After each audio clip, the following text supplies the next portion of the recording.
Good evening, everyone. My name is Jonathan Haas, and today I'll be talking about the student loan debt bubble and why it's such a prominent issue in the US and deserves a solution sooner rather than later. Now, first, I would like to give a little background and information on why it's such a big issue in the country, and then I'll talk about Trump and the Republican Party point of view, and lastly, I will end with Biden and the Democratic point of view. Now, to start with some background on the student loan debt bubble, it is increased to a total of a whopping $1.5 trillion so far, and it belongs to 1/3 of the total debt of America. So out of all the debt, 1/3 of that belongs to student loans. Now, where do student loans come from? They come from students being unable to pay tuition prices, so they take out government issued loans in order to pay the tuition prices and receive a higher level of education. Now, their incentive in doing this is higher education leads to higher paying jobs, which has decreased in truth in the last few years. Certain majors are not giving the income that is expected with a bachelor degree. Now, due to this is why student loans are not being able to get paid, and the student debt keeps increasing.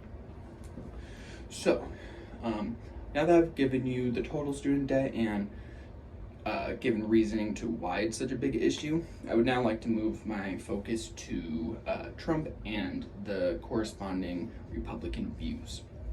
So when Trump got elected into office, his plan to lower student debt was to have students pay 12.5% of their income, and then for 15 years, and then after that, the rest would be forgiven.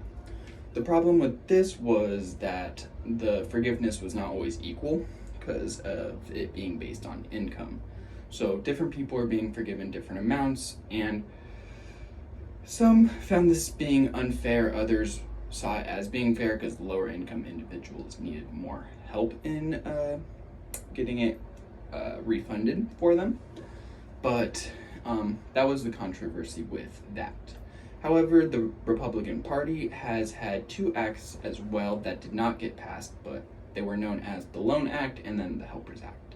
The Loan Act would eliminate interest on the loans, which would decrease pricing in loans and make them easier to pay off.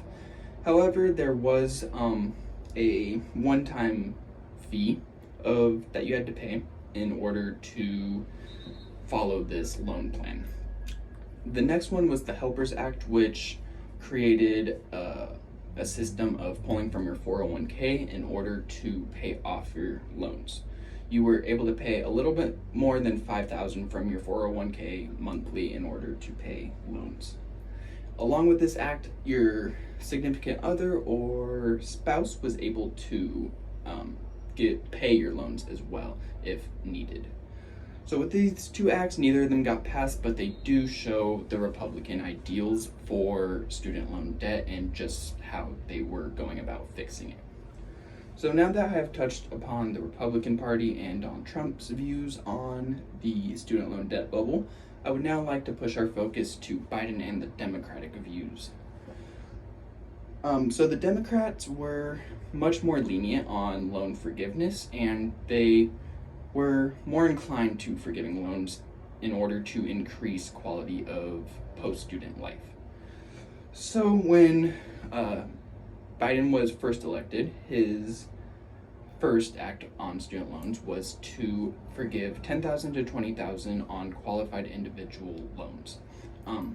This created a lot of controversy, just like the Republican Party did as well. The controversy more lied in increasing inflation with the amounts they were refunding. So with refunding these amounts, the problem was that many thought the inflation would increase as well. However, inflation is at an all-time high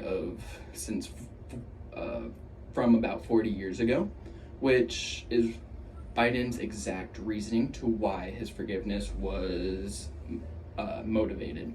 He he decided that the forgiveness would increase inflation too little, and his Metaphor would be that it was like a drop of water in a bucket of water. So it was just too little of amount to really affect the inflation at all.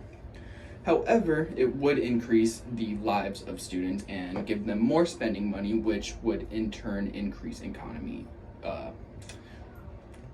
Since them paying their loans are not allowing them to buy houses, cars, and other bigger payments. The Democratic views follow this, and they overall wanted to improve the quality of life and allow students to be able to pay their loans off. However, the controversy is that loan forgiveness is not exactly a fix, but it's more of a band-aid, and that we can't always forgive loans since it is a forgiveness and it won't always be there. So although it is helping those individuals, it's not exactly eliminating the amount of loans other students are pulling out, if that makes sense. But these were the views of the Democrats in order to improve quality of life and improve the spending of economy and help the said economy. But these were the views of the Democrats, Biden, and then the Republicans and Trump. With this in mind, I hope the prominent issue of the student debt bubble becomes more and more clear, and the issue at hand becomes closer and closer to a solution that the country very obviously needs. Thank you.